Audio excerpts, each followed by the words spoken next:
long-term food storage and the basic things that we like to use when we do it. So today we're going to be working with wheat. So the first thing that we like to do is we like to use gallon Mylar bags. So they set up an assembly line when we do this with our kids.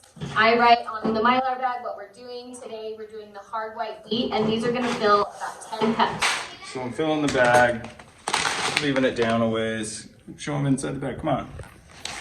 Leave it down a ways so you can get the absorber in there and get a good seal on it. Good. We don't recommend doing this on your carpet, but for YouTube purposes, that's what we're doing today. So once you fill up your bags with 10 cups, you want to fill them all first. And then because as soon as you open your oxygen absorbers, they will start working. So you've got to go pretty quick. Chuck a wallaby. These are 400 cc absorbers, so back it says 1 to 2 per 1 gallon bag. So as soon as you open these, they start activating. We found that a flat iron has been the most efficient way to keep these closed. So he's putting 2 in each bag. So they need to be bendy, kind of flexible. They're hard, and they've started to oxidize. Try to push any air out that's in there. It's usually a 2-man job. So then you just seal it on up, and then you'll try and lay them down flat. And in the morning, if you've done it right, they should look like this. And we like to stack them, and we'll show you how we like to store them in our house. What is the best way to store food like this, and how long does it store for? Wheat and a lot of other things, beans, rice, sugar, salt can store for 30 plus years if they're kept dry, out of sunlight. Honey will store indefinitely in its containers, but obviously you're not going to put honey or liquid. You don't want to put any liquids in these. Right. You want to make sure there's a good seal in there, because if there's any air, then they can go bad. So over here we have salt, pasta shells, and white rice. You can stack all of these together and put them in boxes like this. We have a bunch of storage bins. We're lucky we have a storage like unit in the back. So we have a ton of these. But then we also have, I'll go show you our closet. And this is just a hall closet that we have. So we also use Mountain House when they have deals and stuff. This is just an insanely good brand. They have good food. It's packaged meals that you just add boiling water to. So we put it all in here. We also have safety backpacks that we just need to do another video about with each family member and what we keep in them in case of emergencies. So, and then we've got stuff up there.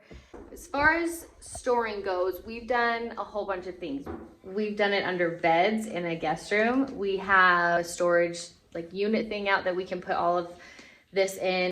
Where's some other places people are like, where the heck do you store all of your food? If it's a place like in the house under the bed or something where there's not going to be rodents, these boxes are fine. But if it's going to be like in a garage or something where the rodents might get to it, you want to protect it in some type of heavy duty tub like that so that the mice can't get to it, because these little aluminum pouches are no problem for mice to get through. So we get stuff we get like our Mylar bags we get on Amazon. We'll have everything linked. But as far as like, where do you get a ton of rice? Costco is a good place to get a ton of rice. We just did a 100-pound bag of gourmet pinto beans, but those were from like a farmer, rancher. Unwashed directly from the source. Until things go on sale, and then you can grab a whole bunch of them, things like that. We've also have popcorn kernels. Those will last bajillion years too. And we always just have like one open in case we want to do like a movie night with our kids. Salt, sugar, baking soda.